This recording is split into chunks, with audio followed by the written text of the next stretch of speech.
You're listening to the ESO Network, your station for all things geek.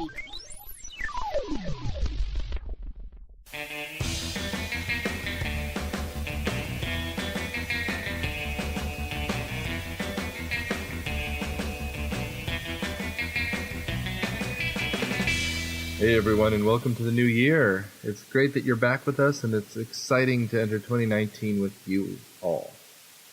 This month, we're doing a disappointing sequels month, which is exactly what it sounds like. Movies that disappointed us when we were younger because we liked the ones that came before. Some of you might call these cash grabs, some of you might call these frustrating, but I think this will be a month that you guys will all very much enjoy. Please subscribe and like and share this with people, because it's what gives me a warm feeling. Whenever someone gives me a friendly tweet or a positive message, I love it. So please continue to do so. Also, if you're listening to this the day it comes out, I hope you go to Cineprov. They're performing today with a Hercules classic. So thanks, and welcome to 2019. I wouldn't do this without you guys. Thanks.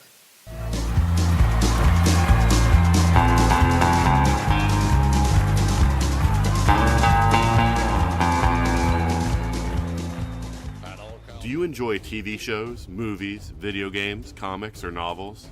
Do you enjoy listening to people discuss geeky topics without getting bent out of shape when they disagree? If you do, then the 42 Cast is right for you. We're a podcast with a rotating cast of guests that discusses a new topic every week. You can find us on Stitcher Radio, iTunes, Google Play, or 42cast.com. You can also support us and the entire ESO network by going to patreon.com/ESO network. That's the 42 Cast, your ultimate answer to fandom, geekiness, and everything. Their brands were still on fire and their hooves were made of steel. Their horns were black and shiny and their hot breath he could feel. Welcome to My Opening of Inner Childhood. This week, we watched Blues Brothers 2000, the N64 game come to Be life. part of the crew. and I'm help Nick support our Hoffman, shows your by host donating to and our award-winning ESO riffer on Patreon, Cineprov, or and on by panel we shopping have through Amazon.com Zach or Brown. the TeePublic store. Also which can all be found at the radio fucking professional here. Are you kidding ESO me? Network, I'm Evan. your station for all things. You don't want to plug your other I podcast? do some other shows. Get Wrecked for Rectified Gaming. I do a radio show called The Cave Cult Show. And I do another show called Evan and Garrett Take on the World. Very good. Yeah, fun stuff. And Lauren? And so this week, we start up a month, and as is traditional, when we have a theme month, the person behind the theme isn't fucking here. It's Daniel. So we thought it would be fun to do a month with sequels that disappointed us substantially. Mm-hmm. This is my choice. I watched the original with your brother first, Michael. Blues Brothers, and we'll talk about our Blues Brothers thoughts in a second, but Blues Brothers is one of the, I guess, cornerstones of 1980s comedies. It's an amazing musical comedy. And then 18 years later, Dan Aykroyd decided his Crystal Skull vodka line needed to come out, so he came up with a movie to fund Crystal Skull vodka. Yeah, and that leads us down the road to one of the most disappointing sequel experiences I've ever been a part of. So I guess while we're starting this up, is everyone a fan of the original Blues Brothers here? Yeah. For sure. Yeah. Absolutely. So I am a scrappy Italian kid who grew up in Chicago, like in the city, with a proclivity for music and stuff. So the original is like a super important movie to me. It also is like an SNL diehard as well. Like I have a Blues Brothers painting on my wall, for instance, and I hadn't seen this up until today. So I'm so sorry. Yeah, I was like, can we just not? But I love the first one. It's scrappy, it's ideal, it's optimistic. Like there's so John Belushi. Yeah, absolutely. Classic. Yeah, absolutely. The comedy is great. Yeah. I'm having trouble finding the words to eloquently describe how much this movie means to me. But I really, really love the original Blues Brothers. Totally. Blues Brothers is classic, and I'm also a diehard SNL fan. And you can't. I feel like the music and just everything is just a masterpiece. The original. So. Sure. There were so many memorable scenes in the first one. it just felt like gospel. Oh, every line in that movie Yeah. is like so good. Like, Well, it's because it's a simple movie. Like it's funny. Like when they have explosions and special effects in the second half of the movie, it feels like it doesn't belong because the rest of it is just a shitbox Dodge driving around. And the other thing is, Chicago is a character in the second movie, totally. or in the first movie. This one, it's barely there, and it also is too clean. it's filmed in Toronto. It's very clearly not Chicago. Yeah, Well, it's that explains why the streets are so clean, the buildings are so clean, and Exactly. everything. Like Yeah. The they also extras are have so no- Canadian. They also don't have hot dog stands in the movie. Thank you. Like The L. Yeah. The L is a character in the first one because Absolute- it's outside of his window. How often the train go by? So often you won't even notice it. I mean, a plot device is giving the address to Wrigley Field, like in the first one, but in the second one, again, there's no. I have it written down in my. There's no iconic settings at all in this movie. You have like a strip club, I guess, and then they immediately leave it. Well, and I mean, the most iconic scene setting is in New Orleans, which is just wrong. Mm-hmm. And it's supposed to be like local boy done good. Like they're poor guys. They have one talent. They save the orphanage. It's an 80s plot. Like Yeah, absolutely. they're this close to having a bikini car wash, for Christ's It's a sake. convenient amount of money. Does anybody else think this movie would have been better if the police weren't used as a plot and it was only the Russians and that weird gun-loving cult that wanted to kill everybody? The militia group. Yeah, the militia group. Trump supporters. The- Daryl Hammond is in this movie. Jesus Yes, Christ. Yeah, right? Yes. I don't. But I mean, you're right. Yeah, like the thing is, the cops are an ever-present. But like the cops should be NPCs. They should just drive. The fact that Joe Morton is like a commander in the Illinois State Police is ridiculous. And it just, I like the scene. I like that they set up with the brother. Like, I like the setup of that. Like, oh, he's kind of their brother, but he works for the police department. That's kind of a weird thing. They set up so much potentially cool things in this movie, and then none of it pays off in any satisfying way. Well, and then you're just left with goddamn exposition. Right, exactly. Why do you need exposition for a Blues Brothers movie? A bunch of kids, like, that's why the first one's so simple. It's just they need to save the orphanage. They don't even know why Carrie Fisher's trying to kill everyone until the last 6 Oh minutes. my God, you're right. So the other thing that drove me crazy about this movie is the kid was basically a plot device for the police to chase him. Other than that, he served literally no purpose in the movie, although he ended up being very, very talented at the end of the movie. I enjoyed the kid, actually. A lot of times you see the kid actor, you bring him into movies like this, and you're like, oh, God, the fucking Buster. kid's going to say something. Yeah, the fucking kid named Buster is going to say something. I mean, here's the thing about Scribbles Blues, which is a joke for another person, but he's not in this movie that much. He barely has 20 lines. He's more of a Blues Brother than the other, like than Elwood, because Blues Brothers aren't supposed to speak. I felt like it was very forced, just from his first line when he's repeating what Elwood says. He goes, "Hey, how you doing?" How you doing? Like I just felt like it was very forced. Like, okay, obviously kid was 20% you're- too Brooklyn. Right, thank you. Like they're trying too hard to, and again, like your point, it has potential, but it just doesn't quite get there. Not only that, but the accents in this movie were horrible. Oh, my God. It's like Dan Aykroyd forgot what Elwood sounded like. Right.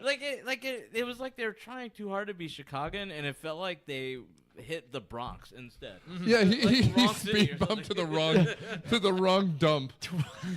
he woke up in a New Jersey dump. But yeah, I mean, because like the first one is bad because I mean he's just a guy from Toronto. Let's not forget that. But he's like the first one. He's right here. He's like from a mission from Gad. Like he can do that. But he also doesn't say anything in the first one. It doesn't matter. The character doesn't.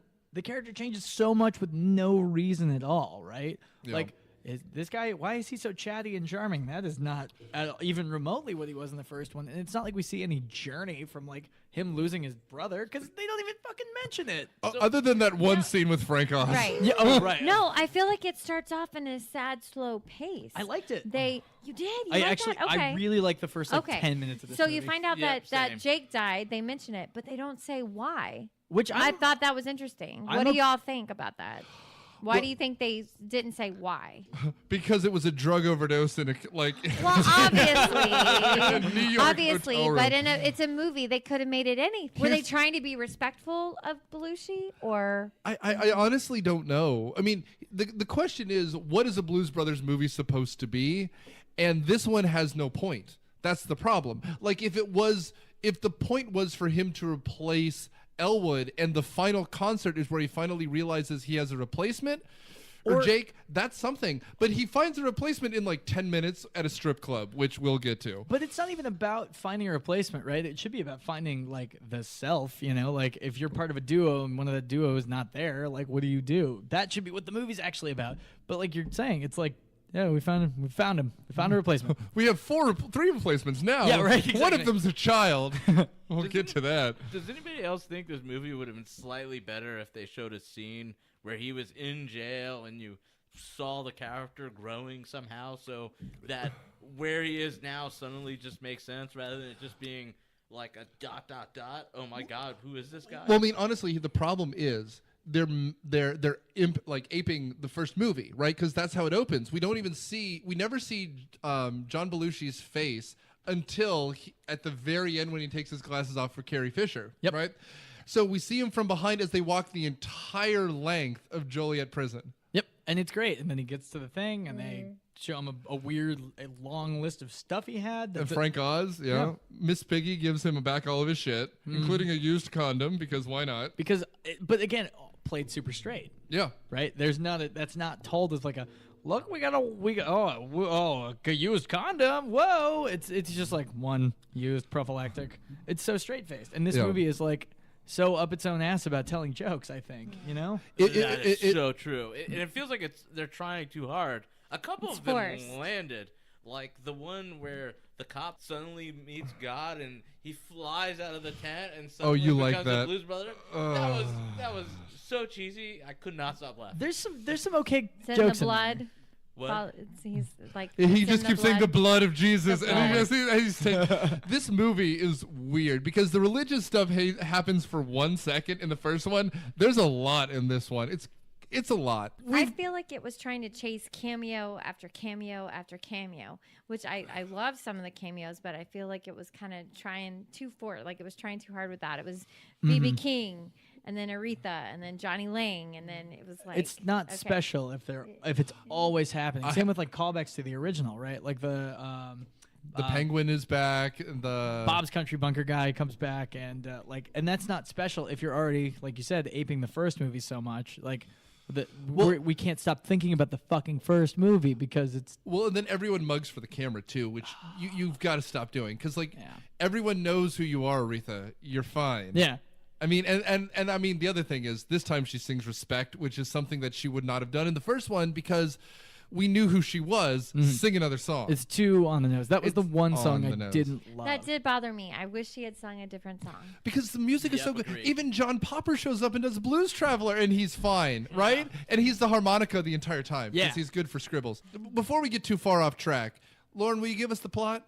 Just really, because we've been talking for 20 minutes. Sure. So Elwood's released. We meet the movie. Elwood's released from prison 18 years later from the last time we found him. We find out that Jake died. They don't mention the cause. And then Elwood's picked up and doesn't really have somewhere to be. And he goes to Sister Stigmata again. And she tells him that they need to raise money for the Children's Hospital again. And Elwood decides that he wants to put the band back together. And then he goes to different areas and he goes to the strip club that we've already mentioned.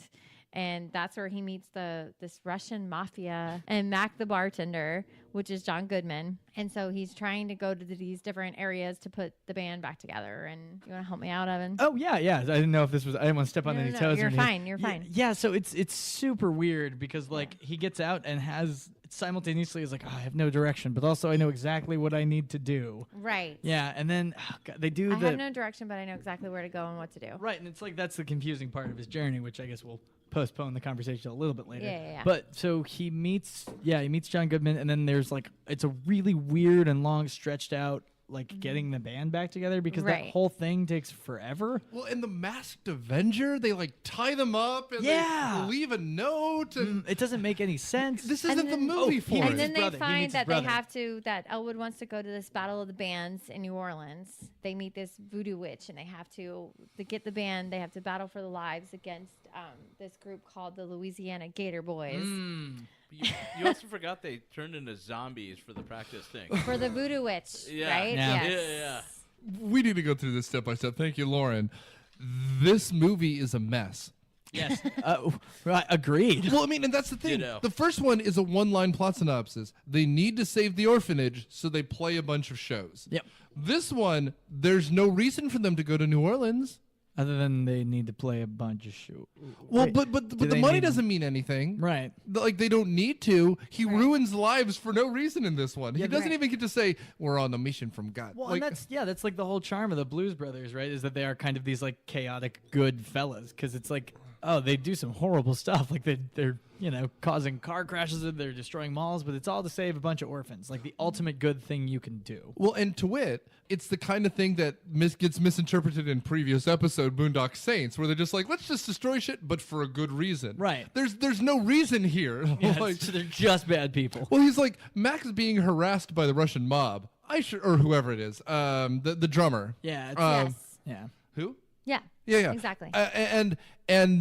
But all he does is end up getting the business destroyed, and he goes, Mm-hmm. "This is a good thing because now we both have new jobs. We're in the band." And you're just like, "All right, there, buddy. Yeah. Cheesy. Slow it down." That was so cheesy. I did love, and very ironically, I love the scene where they're like, "You got John Goodman on stage. He can't sing." It reminds me. Did you guys ever see Dewey Cox? Yeah, of course. It's that scene where he's like, Fred Willard's like, I'm gonna give you guys 5 more seconds, and I don't think anybody will ever convince me otherwise that you guys are a good band, because you are not. You're terrible. I will never, ever, ever sign you guys, but I'm gonna give you guys 5 seconds.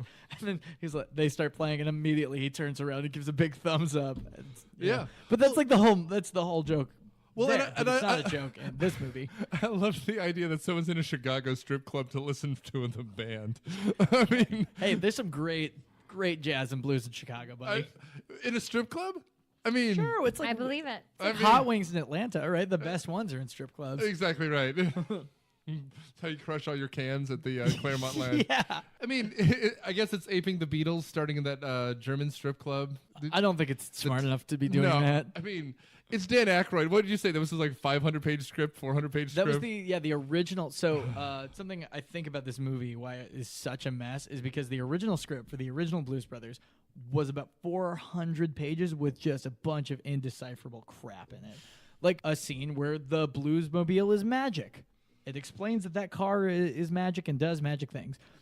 John Landis was like, I'm going to go into a room and I'm going to pare down this 400-page script into something a little better. And I think in this one, maybe not as much care was put into the paring down, Well, I mean, someone needed to give Dan Aykroyd a squeak toy and just tell him to go to another room. Like, that's true. Because, like, the first one borders on magical realism. Like, the car it doesn't fly, but it almost does. Because, Well, we have the no CG, but we do have, like, a light of God shine down, and that's something. Well, and they jump the bridge, right? In Right. the, in the opening shot, but they don't really jump. It's not an impossible. It's just that he's just that skosh better. Well, so the first one, The ending ended up on that ridiculous thing where they go off the bridge and the Germans and they land on top of the Germans and Yes. yeah, drive off. the first one's like a folk tale, right? It's kind of like these musicians that you're like, oh man, any story like. Let me tell you the tale of the Blues Brothers. Right, well, in that way, it's sort of like who John Belushi was in Chicago, because everybody's got the John Belushi story, right, right? exactly. Or a Bill Murray story now. Precisely, it's exactly that, and that's kind of it's the modern folk tale, and that's sort of the appeal of the Blues Brothers to me. Is some of it at least? Is Yeah. especially that stuff is rooted in jazz and stuff, jazz and blues. Yeah. Because you have stuff like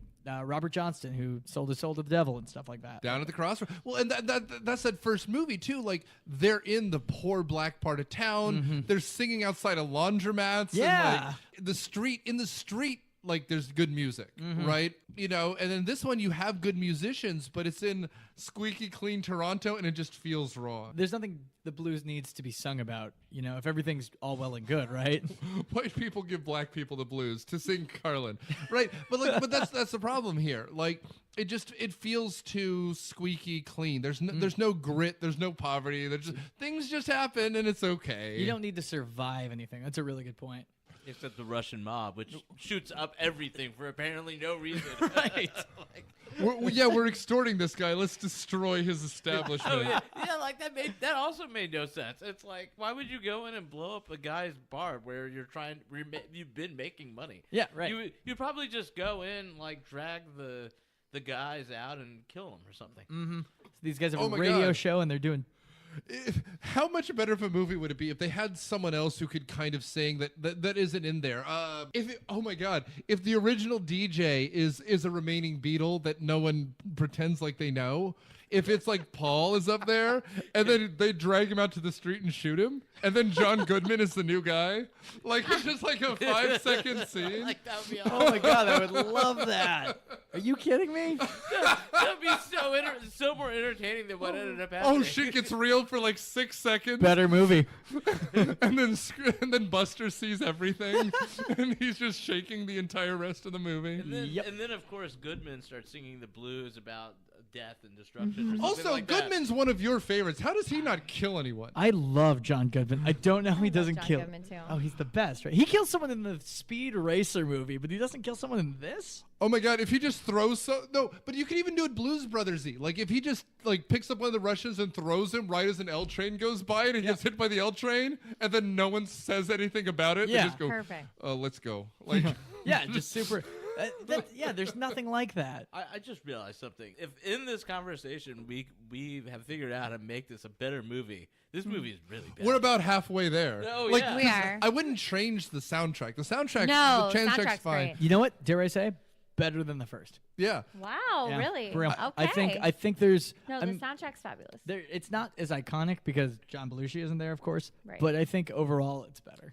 Ghost Riders in the Sky. That, He that was kills. they He nailed kills. it. The Well, and music the in battles this of movie was better. well, and the Absolutely. battles of the band, the last 3 songs Yes. back to back to back. Oh my God. 3 Robusto. yeah, And I'm right? sorry, but 6, 3, 4, 5, 7, 8, 9. You know what? If that's not an earbug, I don't know what line. is. That's something I actually appreciated about this movie. I mean, besides the songs, I actually appreciate that there's like a little bit more like planned choreography in it, you know, like during the songs, because the originals is great. You know, you have like twist and shout and stuff.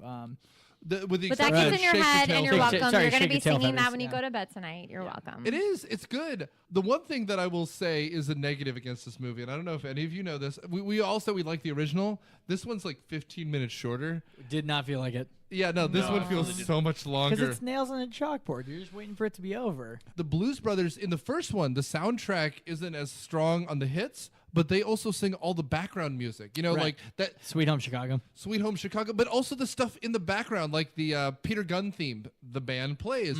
Here, there's nothing in between.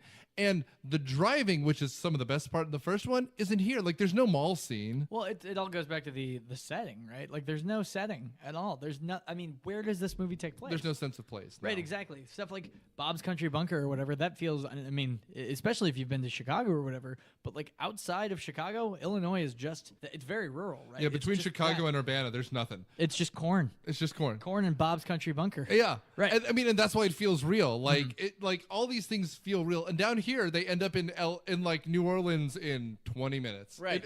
There's no sense of place, except for the state fair, which we'll get to. Yeah, right, of course. This whole movie just feels like you put like I'm sure you guys have seen this on Twitter or Facebook, like when you put a bunch of scripts or something like into a Twitter bot and the Twitter bot just writes it. Yeah. This is like if you put That two does feel like that. two copies of the Blues Brothers together and like Daddy Daycare or something into Yeah. a robot, and it just was like, there it is. Well, I feel like they're just trying too hard, like with especially with cameos. Like it's B.B. King, and then Aretha Franklin, and then Johnny Lang, and then Blues Travelers, and then James Brown, and it's like it should be like so amazing, but it just falls short. Lackluster, absolutely. Well, and like the first one is, I mean, you said it used to be magic, and Dan Aykroyd said it was magic. Here, it's a musical in a world that doesn't have musicals, right? Yeah. Because he's like, well, I have to convince his wife to let us go on the road. That reminds me of a song. But no one exists in the musical world. Right. And so everyone, like, all of a sudden, the diner, all the women in the diner are her backup singers. Even the guy washing the dishes, Donald Duck Dunn, who's amazing. Oh, yeah. He is like suddenly doing the guitar solo. So in this one, it feels like they're like, well, how do we work these people in? As opposed to the worst one, and unfortunately he's super talented, so it's wasted, but it's John Popper and Blues Travelers. He just does a harmonica, right? And he's a fanboy, and he's like, Mr. Blues, I've grown up listening to all of your records, and they have 2 albums, which is something we should talk about later. right. A briefcase full of blues. Wait, one of them is platinum. It is. Yeah, I own that on vinyl actually. I do too. Hey. Hey, girl. But the whole thing is, we need to get the Blues Traveler in this. How are we going to do it? Well, what if he runs into him in a parking lot? Yeah. So that actually is maybe okay because you got to think like John Popper in like 1998 is much bigger than. Not saying you're right. Aretha Franklin isn't big because obviously she is, but it's not like there's more of a joke there when somebody at the top of their fame is playing low status, right? So there's something, but it doesn't age quite as well. Right? No, I mean it doesn't age well. And Aretha in 1980 was probably the big get, but For sure. But at the same time, like it's not seamless. That's my point. Like if he was a guy who, like if it was a joke in reverse, where it was like he was actually the janitor, and I'm sure as a guy who works in radio, you get this, but someone hands him like, this is my demo tape. Mm-hmm. And he puts it in the tape deck for 6 seconds. He's like, thanks, kid. And the second he's out of sight, he throws it out the window, but the song continues. Yeah. That's your joke. Absolutely. Not the fact that they're playing at a brew pub down the street. And Right. he's like, Jake or Elwood, where'd you go, buddy? Where's your brother? I hear he's dead. Like there's a sad puppiness to that I don't need. Yeah, absolutely. Well, it's when you have big celebrity cameos and stuff like that, does the part change when you change out the role, right? Like, so if John Popper didn't play that part, would it change? Better bit, though. He's so pissed off at Elwood that he tries out for the Battle of the Bands, and my he's one of the God. fat skeletons on a pike because he doesn't make the audition. I was half He expecting fails to- the audition, I was half expecting to see him. Oh, along with the asshole from Sister Hazel. Yeah. Yes. Princes who adore you. That's not Sister That's Hazel. Spin That's Doctor. Spin Oh my Doctor, God, you Spin Doctor. uncultured Just swine. say what it is. Leave right now. How Leave the right now. fuck dare you? What I Hazel. see in you under it follow. Anyway, but I think we have to acknowledge that it was nice to see Queen Aretha. Rest in peace. Aretha, It yeah, was- R.I.P.D. It was good to see her. yeah. She killed her scene. She nailed it. Oh, she was great. awesome. Absolutely. Again, the music in this is Yeah. very, very good. Well, and I think B.B. King has passed too. I think you're Mm, correct. He has. So many dead, bitter, talented people. Yeah. I wanna And yet say, Dan I want to say Aykroyd. John Popper too. No, John Popper's He definitely lost still weight. alive. He got his stomach stapled. Oh. Yeah, Oh, he's yeah. definitely still alive. He tweeted it. My friend Garrett. Erica Badu, she's good. She's good. Looking good in this movie too. Yeah. Dan she did Aykroyd look good. clinging to life. Crystal Skull Tequila. Please Oh, buy it. God. It's painted like Day of the Dead skeletons for magic. Week in advance, County Fair. So their first gig after meeting with Maury. Maury. Isn't that like okay? So the county fair is like an hour and a half into the movie, and it's this their, movie is 2 hours and 6 minutes. but their first gig doesn't even come until an hour and a half in the movie. No, you're not wrong. Which Yeah. is too long. Because Yeah, I think I the original Blues Brothers, the first gig was 30, 40 minutes in. I'm trying to think if there was a. So there was obviously which Well- by the way, it's the exact same joke when they do the county fair as when they did The Bob's Bumpkin Country. Bumper. Yeah, it's the same exact thing where they're Yep. like, we booked the good old Blues Brothers band, or whatever Yeah. it is. The Or Lord we- works in mysterious ways. Yeah, it's the same thing. Well, I mean, and it's a shittier line than "We're on a mission from God." It is. Yeah, it is. Um, I and- didn't even realize that was supposed to be a replacement line until just now. Yeah. Yeah. It's a shame, isn't it? Yeah, it is. They don't really perform as themselves for almost an hour and a half in, but there's other musical cues, right? Because we have Sure. the Aretha Respect song, which here it's fine, but we also have James Brown's song, which doesn't happen until much later. Yeah, that's like right at the very. It's before the talent show, but it's in between, right? That's in the Yeah. church. It's in the That's in the church when the church. cop becomes a blues brother. But Choir. but in the original, it's in the first 20 minutes. It's the second they leave the orphanage, and then after that they have Ray Charles's song. Yep.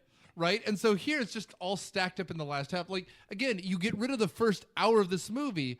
The last act and a half is actually pretty good, but agree there's with that. no music in the first half, Right. which is the problem. You want the musical comedy, right? Yeah, absolutely. Well, the first one's a musical. It's. I mean, it's certainly a comedy, but it's not really like bust a gut laughing comedy. Oh my God, this is how you save Dan Aykroyd's career. You put it on Broadway. Do it as like an actual musical. Yes. Well, and that's like the whole yes. thing is just That's- stop. Don't tell the plot. Just give me the concert. I heard a story about how when I was watching it and reading on this, I heard a story that the jam session at the very end that they just they didn't film all of it, but with all the celebrities and musicians and stuff, they all just like jammed for a couple of hours. Yeah. And apparently it was amazing and legendary and like super cool. And I was like, well, should have just shown make that. that, Just right. make that. Yeah.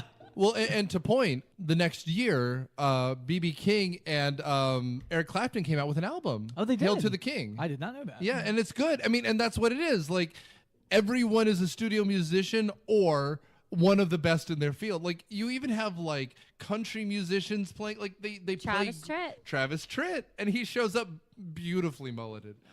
Like my goodness, like wearing that, like I had a moment. I need that shirt. That long hair. I love it. I love everything about that outfit. Everything is so good, and the way they play together. Again, if you've ever been to Bonnaroo, it's like the Super Jam at the end of the night where they just pick everyone. Yeah, it's the Super Jam. Exactly the Super Jam. Had they put this shit together in like 1990, the third one would have had Parliament and Funkadelic at that same kind of thing. Because again, it makes perfect sense to end at a battle of the bands. There just needs to be a reason other than why not? Like, yeah. There's nothing propelling the movie, like, and that's why the whole thing feels so half-assed. Is there's no motivation between any of the characters, really. And there's no plot. Right, exactly. And the only plot is explained by Elwood in that weird non-Chicagan accent. Yeah. Well, so there's this one scene, and I really want to touch on this because it is like probably my biggest gripe with the movie. Because I think this movie, the first 20 minutes of this movie, I actually thought, oh, maybe I'm gonna be, I'll be a weird one and really enjoy this movie because I like the first 20 minutes a lot. Like the plot of Jake being dead and Elwood trying to live on his own is really interesting. And they even have a part right there where he's like failing to, where he's failing. It's the low part of the hero's journey, and he doesn't even like acknowledge like, oh, I'm worse off without my brother. Like, oh, my brother could maybe have motivated these guys, but I can't. I can't pick my head up like he could. Which is when you could have John Goodman or the kid, or the cop brother come in, or anything to try and like have him learn on his own. But he doesn't. There's no point in Jake being dead other than it explains why John Belushi isn't there. Yeah. And it makes no sense because this is an iconic duo, and one of them is gone. And Also, another complaint I have with this movie is there's no character growth. Every character is static. Right. The entire movie. Yep. Which, if I remember correctly, for the first movie, that's not true. Like, you kind of see the characters grow. Like, in the first movie, like, if I remember correctly, they don't find God until they go to the church, and then they realize how important the charity is to that. That's an interesting thing because like they are kind of these constants, right? Well, and the character development happens with the rest of the band. Eventually, they convince them. They don't convince anyone anything in this movie. Yeah. You're right. Yeah. Well, because they're worse off with them. In the first movie, it's like you got to come because you're artists and you need to do this, and they're like, by God, you're right. But in this one, they're like, you got to come because that's reasons. It's Yeah. like, no, I'm owning. I think you're right, Zach. The main characters are static. It's everyone else around them that they add and add to the group and have to change that have the character development, which doesn't work. Which doesn't work. It doesn't work for some reason because everybody's looking at the main character in this.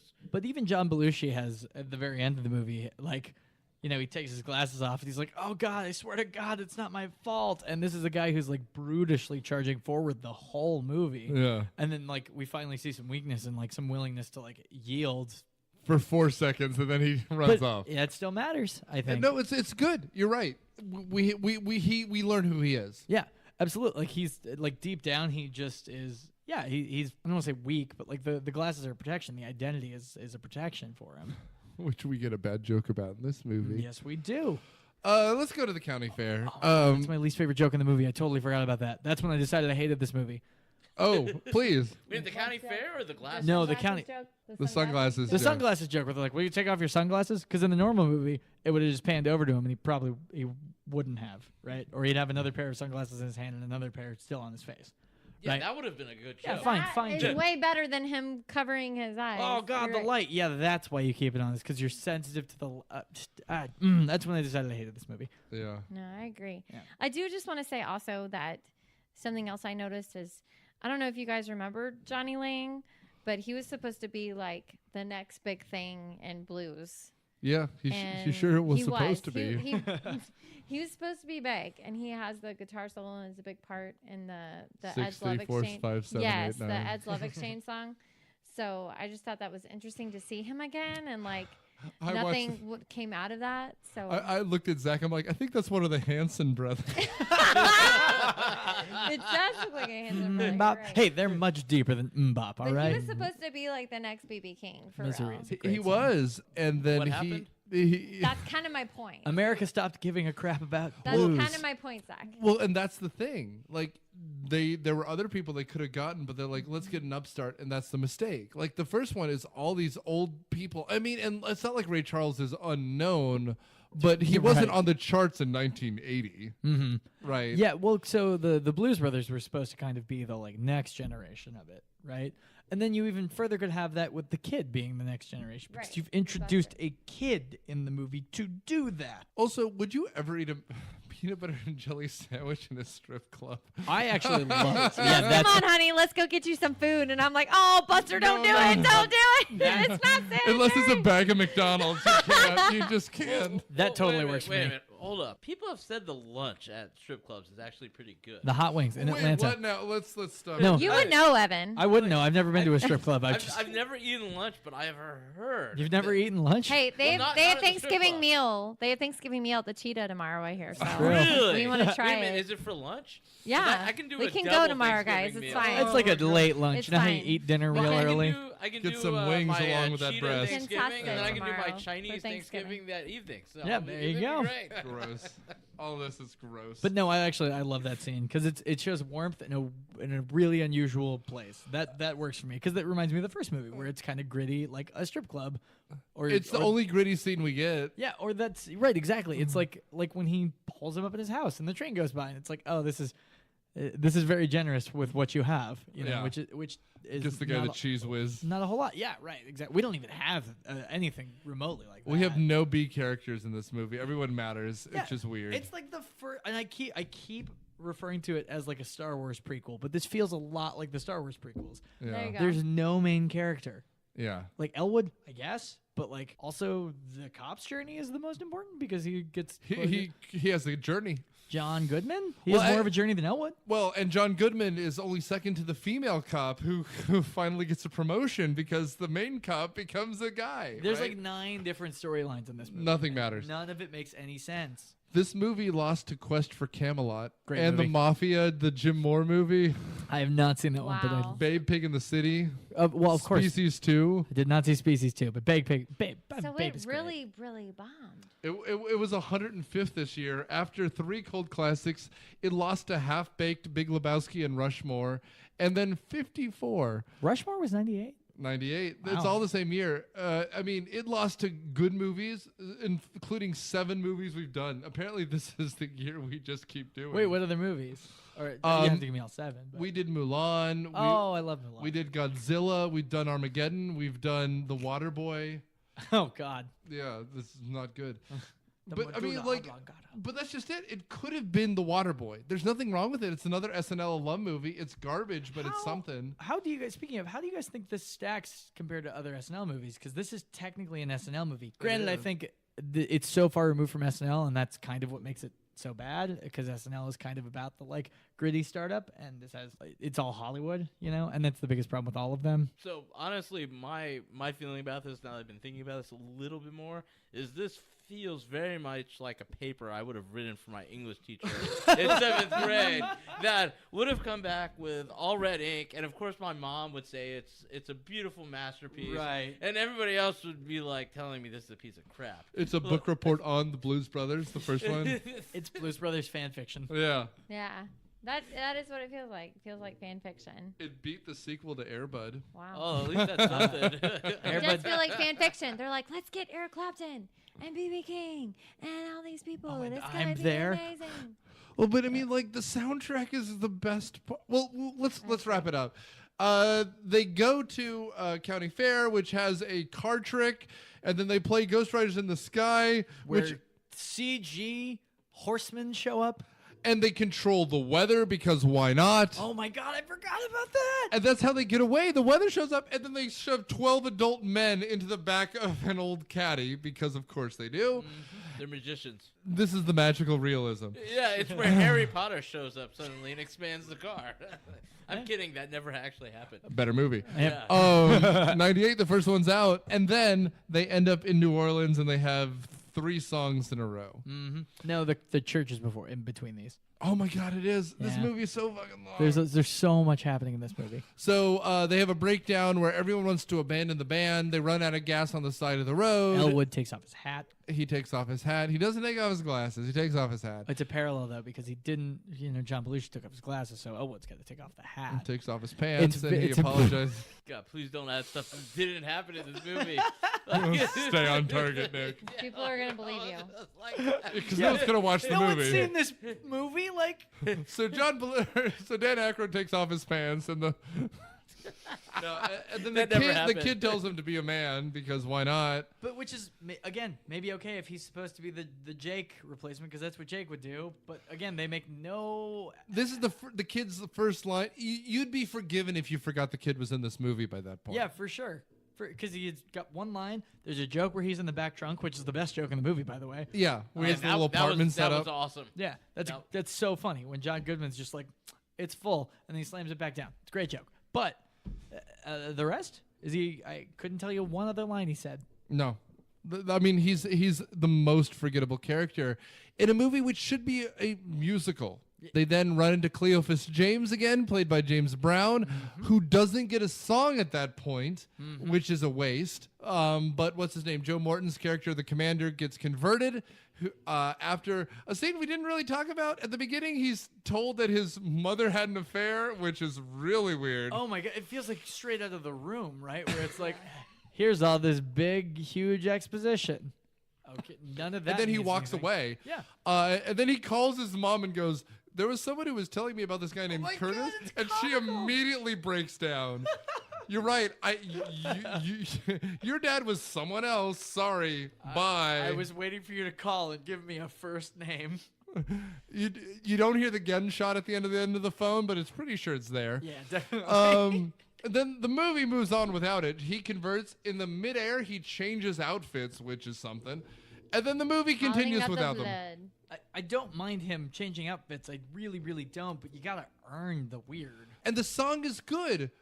Let the song be good. I even like the A part and the B part and the C part. Right? Yeah. I like the John the Revelator. yeah. I like the setup of you're an uptight cop, but your real destiny is this, and I like you accepting the real destiny. But there's nothing in between. There's nothing. There's nothing. There's literally nothing. There's no like even an inkling of like him like humming in his car or something. He's like something. That would have been great if, like, when he was driving around with a cop, he's just playing, like, drumming to the music, and she looks over and he stops. And then he smashes the radio off or something. He's like, "What? Changes to NPR. Eyes on the road, rookie." Yeah. Yeah. That would have been. That's the joke. That's one of those jokes I've heard about that should be in movies. I did not get any of that from this movie. Yeah. Then Donald Duck Dunn shows back up with gas, and then they leave the scene. The backup bassist shows up with the plot, and then they drive out of movie town and end up in New Orleans. But he also had some weird joke about being prepared and like being the backup guy or something weird. It made no sense. Like a one-liner, right? Yeah, it was like a one-liner that made no sense. The movie really wants it to be a movie. It's just not a movie. So Very well said. well, but that's just it. So at the end, Erykah Badu playing the queen, this voodoo priestess. I mean, again, and it's Erykah Badu, so Queen Musette. Queen Musette, and she's excellent. She's great, but again, she's in a different movie. Yeah. She's in a different movie. Put her in a movie where she has her own band or something, because all she does is play backup to these guys, these dumpy white guys who have nothing to do. And then, okay, she says, I want to hear a Caribbean song. And Elwood says, we don't do that. And then he lists off a whole bunch of things that they have been known to do, including Even polka. even a polka. Which We do also- gangster Even a rap. polka. We've been at a bar mitzvah once. I've seen a Jewish guy. I feel like they don't realize that like, and it kind I of takes play away. a wicked Av the Gila. It takes away from the first movie when they're like, we'll just improvise. We'll do the Rawhide theme song because it's the only country song we know because we only really do blues.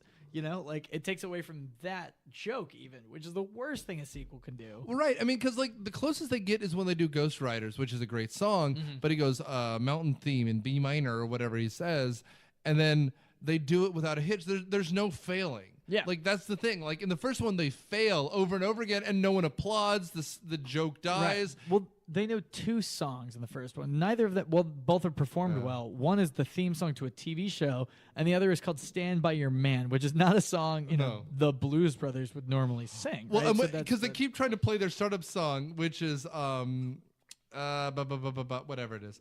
And no one cares. Like, that's the joke every time when they play the "Welcome to the Blues Brothers Band." Yeah. And, like, no one applauds. No one. Yeah, exactly. Dun dun dun dun dun dun dun. Dun. Yeah. Yeah, and Up this until the very end, when they have the audience, of course. and they sit until they start playing "Someone to Love," which is, again, the whole end. It should be a concert because this is what it is, and that's the one thing this movie gets. The end of this movie is a concert. For about 20 minutes, they play 3 songs all the way through. Mm-hmm. So the end of this movie is awesome, minus the car chase at the end. Like, if they just cut that The off, movie it would is be a wet fart. Yeah. We'll get to that. I think just a big problem, and that's absolutely part of it, is that they're just trying to take a lot from the first one. You know, Yeah. they're like, well, they like this, Yeah. and it's a movie written by somebody who watched the first one and then didn't understand anything that people liked about it. He's heard of the Blues Brothers. Right? Yeah, I got it. I watched it. He watched from Justin to Kelly. I watched it on an airplane. But the sound was off, but I got the gist. It's a Dr. Nick joke. Yeah, it's exactly. I watched Diana last night, but the sound was off, but I got it. So after the Caribbean song, which is Nassau's Gone Funky, I own this soundtrack, guys. I showed Evan from 1998 or whatever. 1997. I got it from the Columbia Record Club. I got seven albums for $1, and then I had to pay for the next through my middle school career. Wait. So you did not buy this for this? Oh no! I've owned it since 1998 or 99. Well, you saw this in theaters, right? That's amazing. I did too. You didn't? I did not know. He was born in 1998. 93. Thank 93. you very He much. was 5. I was 5. He's one of those children on the radio at the age of 25 You- because I'm an old man. You know those children on the radio, how the radio is so popular with the youth of today? I'm more I used to saw TV this in on the theaters radio. because I was in love with Johnny Lang. I'm not kidding. Oh, really? Oh yeah. Interesting. And I met you the next Interesting. year. I feel heartbroken. No, and it's funny because you're right. Like he was he was the long-haired guy. He wasn't a boy band. He was the long-haired girl. He's James Vanderbeek, but for so blues, I guess. so no, because you're here and you cared about one of these people. How did he hold up? He looked okay. What's he doing these days? He's alive, right? That's what I want to know. I know He owns a I thought he did laundromat. great. I thought he did great. Another thing that bugged me about this movie is the obvious lip syncing. You can obviously tell they're lip syncing. They did not do a good job with that. They did so not. that really bothered me. They did they lip sync in the first Blues Brothers? Because I don't think they Doesn't I did. looked seem that that way. up, and they may have overdubbed just for the purposes of movies or Yeah. anything, but I know everybody sang their own stuff because I was like, in this movie Dan Aykroyd starts singing, I'm like, Dan it seems Aykroyd way more obvious to voice. this movie than the original. Mhm. It is. Yeah. And because what I imagine happened is they just performed it 2 or 3 times, and one time the mic was right there, but you can't do that for a movie, and so they just played it again with the mics out of camera. Right. This one, it feels like there's a studio, and then there was this because no one knows how to lip sync properly. It's rough. It's weird because the first one had a huge budget, but it also very, very much did not feel like it had a huge budget. Whereas this one felt like it had a huge budget, and we're like, well, we got all this money. Hey, Jake, this trap will open if we don't kill our drummer and take the key out of his stomach. Right. Elwood, we could do it, but Better movie. better movie. The Blues Brothers and Saw. I honestly, If they sang about it the whole time. that's a solid premise. Much like this movie has a great premise, I think. Well, I But- mean, and it's funny because the Blues Brothers were effectively a musical guest when they couldn't get one on the original seasons of SNL. No, I don't know if that's true. They performed songs on I know that. SNL. Oh, I know. I think it was a sketch. It's very weird because it's not a comedy act even a little bit. Well, don't watch the original seasons of SNL because they're garbage. Ooh, hot take. They are. But if you watch like the best of John Belushi, it's 3 seasons and it's an hour long Yeah. because out of 75 hours of actual footage, there's an hour worth watching with him in it. Sure. Well, and John Belushi was only on 4 seasons of SNL, which is the crazy thing. So it's him. He did SNL, but he was also very well known for the National Lampoon Radio Hour. Right. He was. Yeah, I don't know if you guys have seen the. That movie. Yeah, the Stupid Feudal Gesture. Or whatever. Yeah, a stupid and futile gesture is great. It's pretty good. It really just kind of shows the origin and also what an asshole Chevy Chase was. And still is to this day. And that's why he can't get work. Good on him. Yeah. But like the thing is though is like John Belushi did something that like nobody had ever thought possible. Is he had a top movie, a top album, and a top TV show, right? Like no, I mean I don't know anyone that's done and that consumed since. more cocaine than anyone else in the country. Oh my god, he loved. Did you know there was a cocaine budget for the original? Like in the original movie, there was cocaine built into the budget. Yeah. Yeah. Well, and I mean, and to your point, we talked about this before. On SNL, the pianist was Paul Schaefer, the guy who ends like David Letterman's guy. Like he's great. He's an actually incredible pianist. He's cut out of the first movie because he was fired, and that's where they get Mr. Fabulous or whoever it is, Murph and the Magic Tones. Right. Yeah. And so in this one, he's back, and then Paul Schaefer is there too, and he actually shoves Murph out of the way and plays piano for the Blues Brothers band because he's better and he's fantastic. Paul Schaefer with his bouffant wig is the best part of the end of this movie. I mean, he's directing the Louisiana Gator Boys, and he's doing a bad French accent. And when the band is kicking, he forgives it, and he goes just like this guy. He goes, "Yeah, get it!" Like he's into this movie, man. After winning the audition, she turns them into zombies to pass the audition. And this one, you realize there's no hope for this movie. It ends on such an odd note too. Like the last one ends on like I don't want to say a downer, and I also don't want to say a question mark because. There's just not closure with the first. It's not a happy ending. They're in jail and they're singing. But it's the end of the story, right? Right, it's right, exactly. They save the orphanage, and it's unlike any of those like Scooby-Doo or like Bikini Car Wash kind of endings. There's consequences for what they've done, which is they end up in prison. Johnny Cash, hero in prison kind of thing. And it totally works. It's the opposite of Ghostbusters too. Right. It's like they've done it, and everyone remembers what it took for them to do it. You know, so they're punished for it because they leveled a fucking mall. The end of this one, they end up just driving off into the distance like they're cowboys or something. Yeah, which is. But there's no line even. There's no, it's 106 miles to Chicago. We got a full tank of gas and half a pack of cigarettes. And again, they just didn't earn any of it. This whole movie is just coasting on the success of the first one. And everything the first one like worked hard to do. This whole movie is just like, we'll just do it again, I guess. It's a music video movie in that way that we did 1,000 years ago, Mystery Men. Oh, I watched that recently for the first time. The music video for All Star is Mystery Man. Starts with Dane Cook being like, "I'm the waffler." Yeah, and he puts the waffle iron on. But his that's face. what it is. Like it's just like a music video at the end of the day. This is almost that, except for they have real musicians. It's weird. You know, it's funny. I have a friend who we watch Mystery Men because I have a friend who absolutely loves Mystery Men. That was a shame. Yeah, absolutely. Because that one I agree is like, that one's a weird one. Not to totally get off of Blues Brothers. Interesting premise, cool setting. Wet fart. Yeah. Quite literally a wet fart. Yeah. It's a whole movie. Anyway.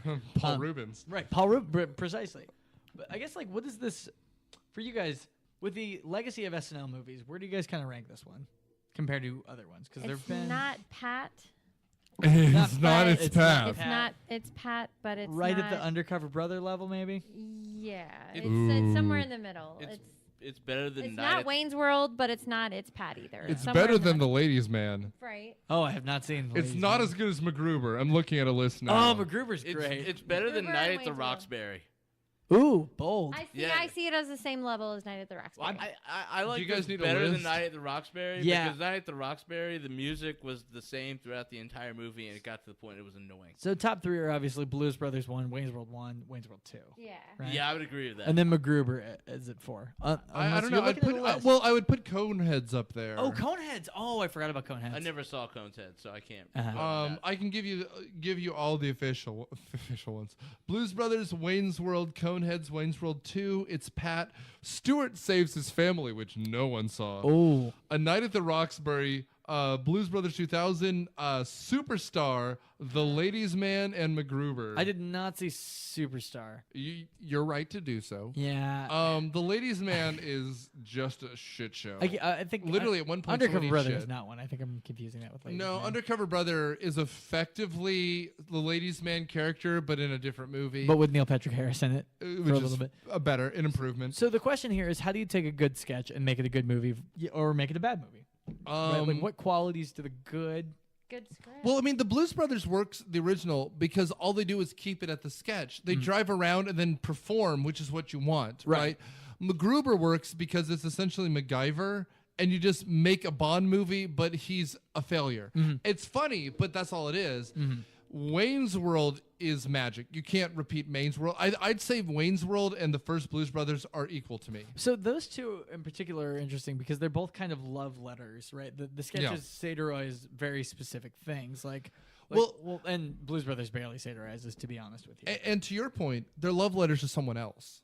Right? Like, they're not their own characters. Wayne's World and vehicles. Blues Brothers love music, and so the stars of the show are other musicians, right? Absolutely. Like, they're just a vehicle to get to Alice Cooper in the first Wayne's World, right? So, God, if I ever meet Alice Cooper, I know he's had a million people do it, but I'm still going to do the Milwaukee, right? Yeah, right. But like, and like in Wayne's World too, it's just to get to Wayne stock, which there's nothing wrong with, but that's what the gag is, right? Coneheads is the only one to me that in the top three, and MacGruber, I guess, which is interesting because they're original-ish ideas that have nothing to do with anything. Well, I guess it depends where the sketch like kind of originates from, right? Because like when you're writing for a sketch, you know, you've got 3 minutes to build, and then you're just building towards one punch, one big joke, right? Because like, not to get too into it, but like having done a little bit of sketch comedy kind of works like in beats, right? So it goes 3, 6, 9, like. You establish it, here's the first joke, and then you elevate it, and then you elevate it or twist it in a weird way. Right. So you're always kind of moving forward. So like Coneheads and stuff, it's like what is moving that forward? Right. And if there's like a genuine like heart or character there moving that forward, then cool. I think you got a movie. Like Coneheads is written like kind of from an outsider's perspective of society, not to get too like Banksy or whatever. Right. But like Coneheads, so that works. Whereas Ladies Man, what's the point? Well, and you really get this if you watch a lot of SNL or even someone like Conan O'Brien, because when it doesn't work, they drop the bit. And the problem is variations on a theme, which is why this podcast is garbage.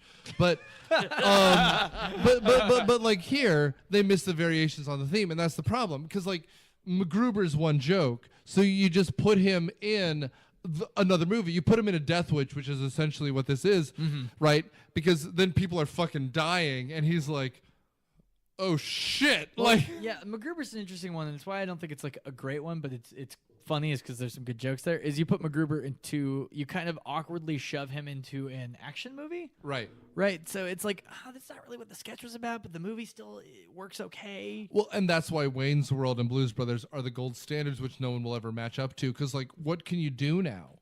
Right? Oh, Anchorman is almost a better SNL movie than any of those because you do the news.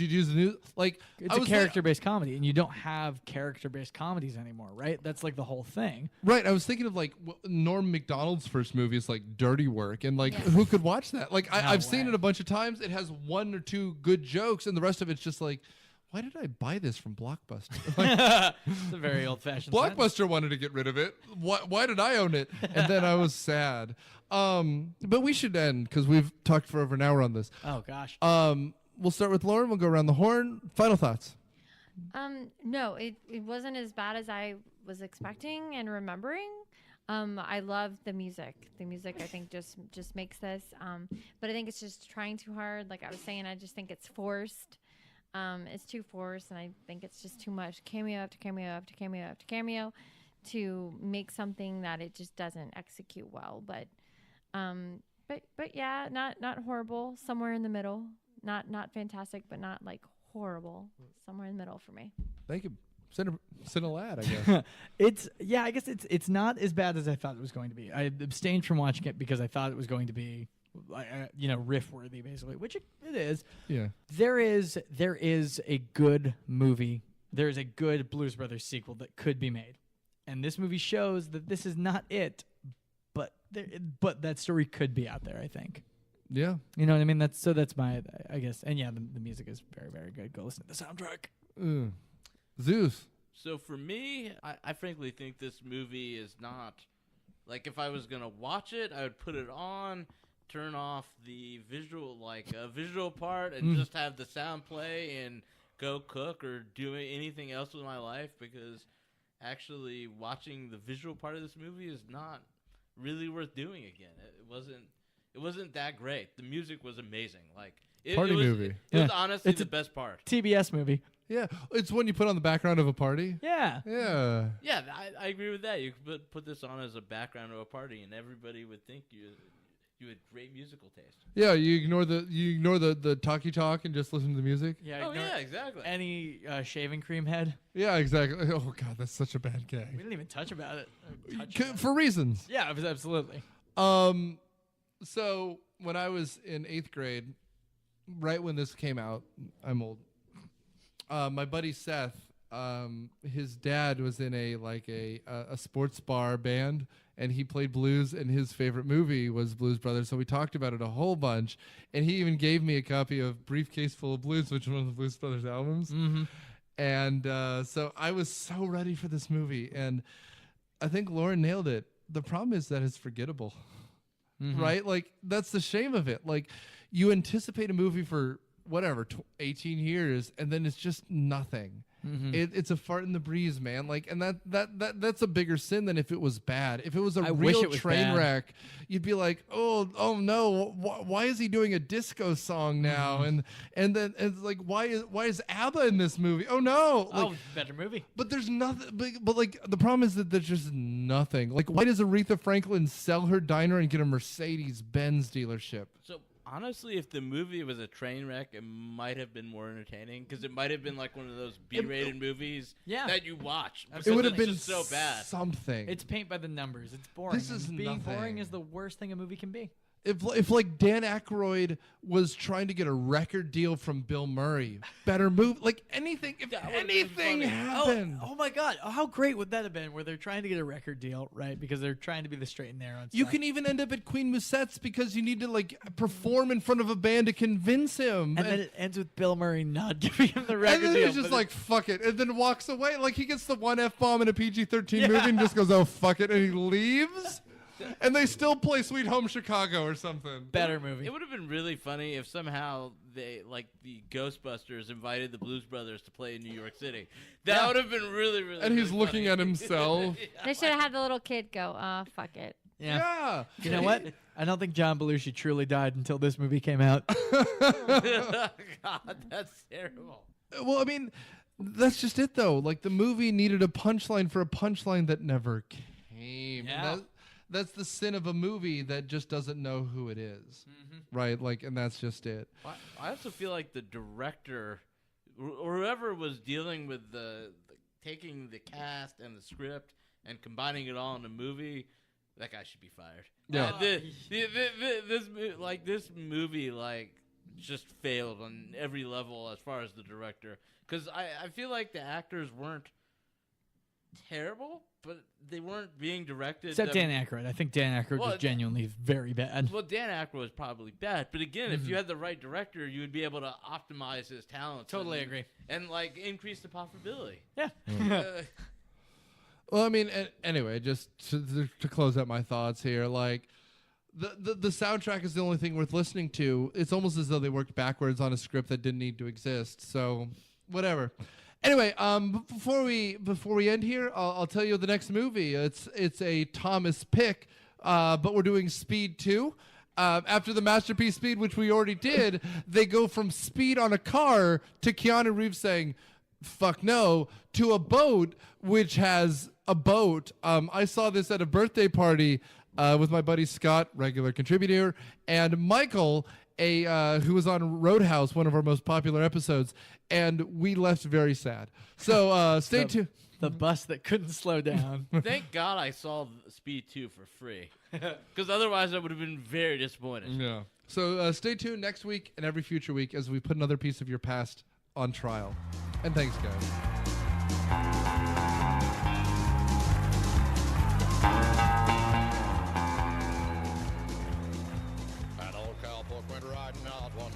Myopia Defend Your Childhood is produced by Dude Letter Podcasting and a member of the ESO Network.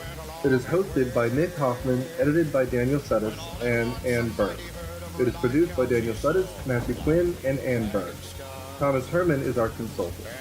Nick Hoffman is our executive producer. The theme song is Surf Shimmy by Kevin MacLeod. Find it at incomptech.com. It is licensed under the Creative Commons license. Thanks.